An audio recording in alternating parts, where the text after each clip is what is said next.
अभी अभी 9 अप्रैल को जम्मू कश्मीर लेजिस्लेटिव असेंबली का बजट सेशन पूरा हुआ। एक लंबे अरसे के बाद जम्मू कश्मीर में चुनाव हुआ था और गवर्नमेंट कॉन्स्टिट्यूट हुई, असेंबली कॉन्स्टिट्यूट हुई। लोगों की बहुत उम्मीदें, आशाएं, अपेक्षाएं नई सरकार के साथ जुड़ी हुई और इसलिए भी ज़्यादा अपेक्षाएं जुड़ी क्योंकि चुनावी कैंपेन के दौरान सब पॉलिटिकल पार्टीज अपना मंशूर लेके, अपना मैनिफेस्टो लेके लोगों के बीच में पार्टीज जाती हैं। हम भी गए, इसमें कोई शक नहीं। नेशनल कॉन्फ्रेंस जो इस सरकार में है, उन्होंने भी अपने इलेक्शन कैंपेन के दौरान लोगों के बीच में अपना मंशूर जाहिर किया, अपना मैनिफेस्टो रखा, जिसमें उन्होंने बहुत बड़े बड़े वादे किए थे। उमर अब्दुल्ला साहब ने कहा था कि 200 यूनिट बिजली फ्री देंगे, 10 किलो राशन दे देंगे, 5 लाख नौकरियां दे देंगे, हर घर में गैस सिलेंडर दे देंगे।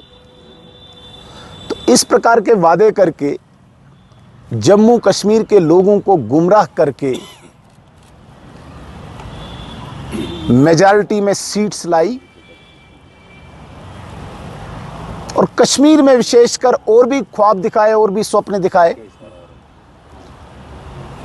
कि 370 आर्टिकल को वापस लाएंगे। सो कॉल्ड जो यहाँ के पत्थरबाज हैं, सो कॉल्ड ये उनको पॉलिटिकल प्रिजनर्स बोलते हैं, उनको जेलों से वापस लाएंगे। इस प्रकार के लोक लुभावने वादे करके कश्मीर की जनता को गुमराह करके मेजॉरिटी सीट्स नेशनल कॉन्फ्रेंस ने लाई और सरकार बनाई। अब सरकार को बने हुए इस 16 अप्रैल को 6 महीने हो जाएंगे। इन 6 महीनों में यदि हम देखें, अगर हम देखें तो 2 असेंबली सेशंस हुए।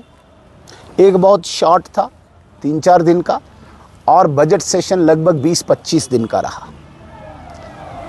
कहीं पे भी नेशनल कॉन्फ्रेंस ने जो वादे किए थे इन दोनों सेशंस के दौरान या इन 6 महीनों के इनके कार्यकाल के दौरान कोई भी एक भी चीज़ रिफ्लेक्ट नहीं हो रही है। बजट में भी और नॉर्मल गवर्नेंस में भी कहीं पे भी कोई वादा रिफ्लेक्ट नहीं हो रहा है। हद तो तब हुई जब इन्होंने डेली वेजर्स के साथ मजाक किया, क्योंकि यही चिल्ला रहे थे डेली वेजर्स को हम रेगुलर करेंगे। मजाक तो तब हुआ जब उन्होंने केवल AAY अंत्योदय अन्न योजना के तहत जम्मू कश्मीर में जो फैमिलीज रजिस्टर्ड हैं, सिर्फ उनको प्रधानमंत्री सूर्य मित्र मुफ्त बिजली योजना के तहत 200 यूनिट बिजली देने का वादा किया। वो योजना केवल 2 साल की है, ये मैं आपको स्पष्ट करना चाहता हूँ। और उमर अब्दुल्ला साहब कहते हैं कि हमने 5 साल में बिजली देनी है। भाई योजना ही केंद्र सरकार की 2 साल की, आप 5 साल से कहाँ से दोगे 5 साल के लिए।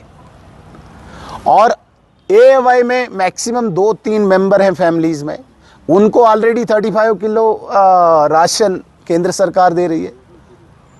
तो आप कहाँ किसको दे रहे हो? जिसमें 4 मेंबर हैं उसमें केवल आप 5 किलो बढ़ा रहे हो, वो भी धोखा।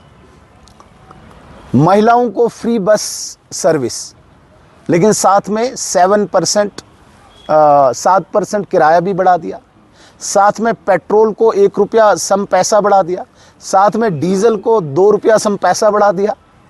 तो मेरे कहने का ये तात्पर्य है, रूटीन गवर्नेंस और असेंबली का बजट सेशन ये जम्मू कश्मीर नेशनल कॉन्फ्रेंस की गवर्नमेंट की फेलियर को उजागर करता है, लोगों के साथ धोखा उजागर करता है, लोगों के साथ फरेब जाहिर करता है, जिसका मैं बहुत अफसोस है, जिसका मैं बहुत खेद है।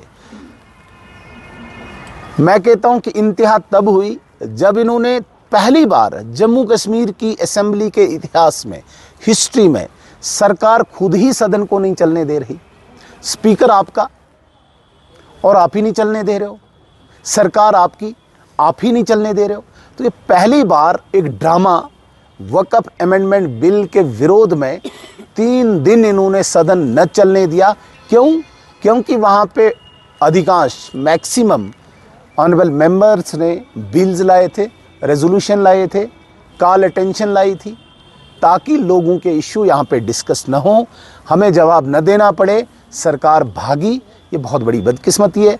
एक बात मैं आपके सब जितने भी यहाँ पे रिस्पेक्टेड जर्नलिस्ट्स हैं, आपके चैनल्स के माध्यम से मैं कश्मीर की जनता को स्पष्ट करना चाहता हूँ, भारत सरकार की जितनी भी योजनाएं हैं, जितने भी इसमें इस वक्त लाभार्थियों की योजनाएं, स्कीम्स कहते हैं हम, वो बिल्कुल भी इफेक्ट नहीं होंगी, प्रभावित नहीं होंगी, चाहे सरकार किसी की भी हो।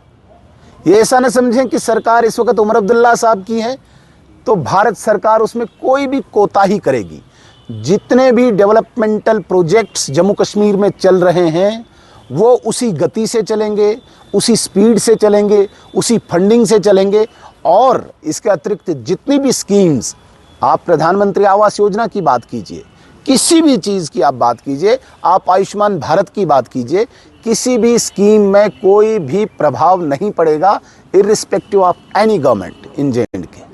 तो इसलिए जो जम्मू कश्मीर की सरकार लोगों को दोबारा से गुमराह करने की कोशिश करती है, मैं आपके चैनल्स के माध्यम से स्पष्ट करना चाहता हूं, कोई इसमें कोताही नहीं होगी। लेकिन एक चीज़ पे कोई कंप्रोमाइज़ नहीं होगा। हमने कहा है इस आतंकवाद को, अलगाववाद को, पत्थरबाजी को जब तक ना हम वाइप्ड आउट करेंगे तब तक हम भी सांस नहीं लेंगे। पूर्णतः यहाँ पे शांति स्थापित नहीं होगी तब तक यहाँ पे कोई कंप्रोमाइज़ नहीं होगा।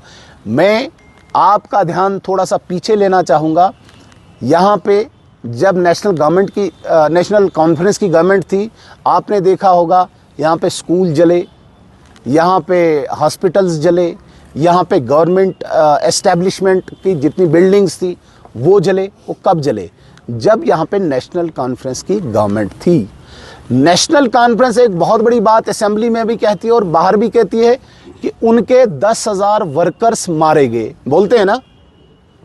तो कब मारे गए नेशनल कॉन्फ्रेंस के वर्कर्स?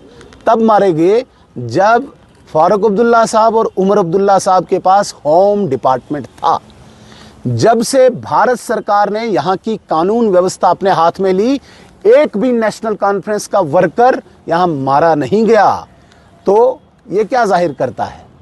तब क्यों मारे जाते थे? क्या आपकी कोताही थी या आपकी कोई मिली भगत थी उन मारने वालों के साथ? क्यों मारे जाते थे आपके वर्कर? क्यों मारे जाते थे? या तो आप खुली छूट देते थे, मिली भगत थी। आज क्यों नहीं? आज आपके वर्कर सुरक्षित क्यों हैं? क्यों?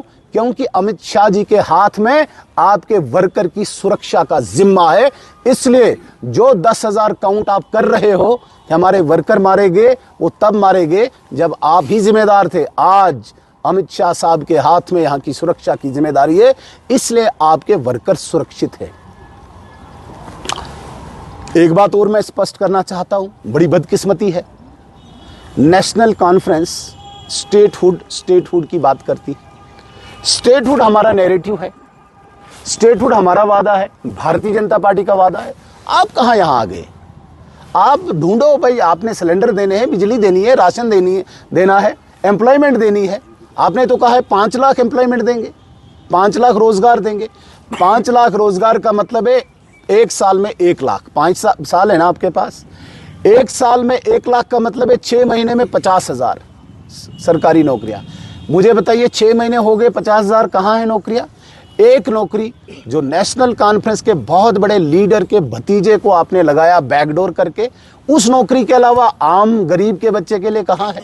बताइए मुझे। तो मेरे कहने का मतलब है इस हालात के जिम्मेदार नेशनल कॉन्फ्रेंस है। और आज जो हालात सुधरे हैं, आज यहाँ पे कोई हड़ताल नहीं है, आज यहाँ पे कोई कैलेंडर नहीं है, आज यहाँ पे कोई पत्थरबाजी नहीं है। आज यहाँ पे गरीब पेरेंट्स खुशी से अपने बच्चे को स्कूल भेजता है, वरना यहाँ पे सब अमीरों और बड़े बड़े पॉलिटिशियंस के बच्चे बेंगलोर, मुंबई या अब्रॉड वहाँ पढ़ते थे। गरीब के बच्चे हड़ताल के कारण स्कूल नहीं जा पाते थे। दूर की बात क्यों जाते हो आप, यहाँ पे डाउनटाउन जाइए, डाउनटाउन को बताइए, डाउनटाउन के लोगों को पिछले 15-20 साल आपको दुकान खोलने का कभी मौका मिला? नहीं मिला। आज जब से अमित शाह और नरेंद्र मोदी जी के हाथ में यहाँ की सुरक्षा का जिम्मा है, डाउनटाउन आज फल फूल रहा है। आज वहाँ पे स्कूल खुल रहे हैं, आज वहाँ पे बिजनेस एस्टेब्लिशमेंट फ्लोरिश हो रहा है। ये क्यों? क्योंकि अमित शाह जी के हाथों में यहाँ की सुरक्षा का जिम्मा है।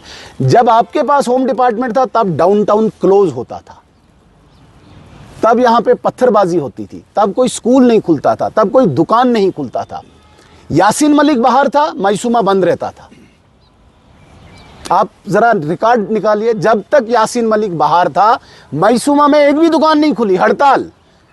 उसको उसकी जगह पहुंचाया गया, आज मायसूमा फ्लोरिश हो रहा है, आज वहां की दुकानें फल फूल रही है, आज वहां का बिजनेस फल फूल रहा है। तो ये क्या दर्शाता है? ये दर्शाता है कि नेशनल कॉन्फ्रेंस ने कभी भी कश्मीर की शांति के लिए कोई प्रयास नहीं किया। और आज भी हम स्पष्ट करना चाहते हैं, बड़ी बदकिस्मती की बात है कि जिन एमएलएज को बिजली, पानी, सड़क, स्कूल, अस्पताल के लिए आपने यहाँ से असेंबली में भेजा, वहाँ पे वो नेशनल कॉन्फ्रेंस के एमएलए नारे तकबीर अल्लाहू अकबर का नारा देते। इसलिए भेजा था तुमको? ये जामे मस्जिद है कोई असेंबली? वहाँ पे नारे देने के लिए क्या करना चाहते हो? प्रवोक करना चाहते हो? गुमराह करना चाहते हो? ये भारतीय जनता पार्टी के विधायक हैं जो अनुशासित हैं, जो संयमित हैं, वरना ऐसी चीज़ों से तो कभी भी रिलीजियस एक डिवीजन पैदा हो सकता है कहीं पे भी। ये पहली बार जम्मू कश्मीर के असेंबली के इतिहास में पहली बार हुआ जब नेशनल कॉन्फ्रेंस जो नारे जामा मस्जिद में लगने चाहिए वो नारे असेंबली में दे रहे हैं। वो कॉन्स्टिट्यूशन का मंदिर है, वो कोई रिलीजियस बुक वहाँ नहीं चलानी है, वहाँ पे संविधान चलेगा। नारे तकबीर अल्लाहू अकबर वहाँ नारे देने की जगह नहीं है। जब हमारी गवर्नमेंट पीडीपी के साथ थी, मुफ्ती साहब चीफ मिनिस्टर बने थे, उस वक्त भी मुफ्ती साहब ने पहला काम किया था, मसरत आलम जो एक सेपरेटिस्ट लीडर था उस वक्त का, उसको रिहा करने की एक पहल की थी। हमने विरोध किया था कि ऐसे व्यक्ति को बिल्कुल रिहा नहीं करना। आपने देखा होगा उस वक्त के वीडियोस भी लाएंगे। यूं ही मसरत आलम बाहर आया तो यही नेशनल कॉन्फ्रेंस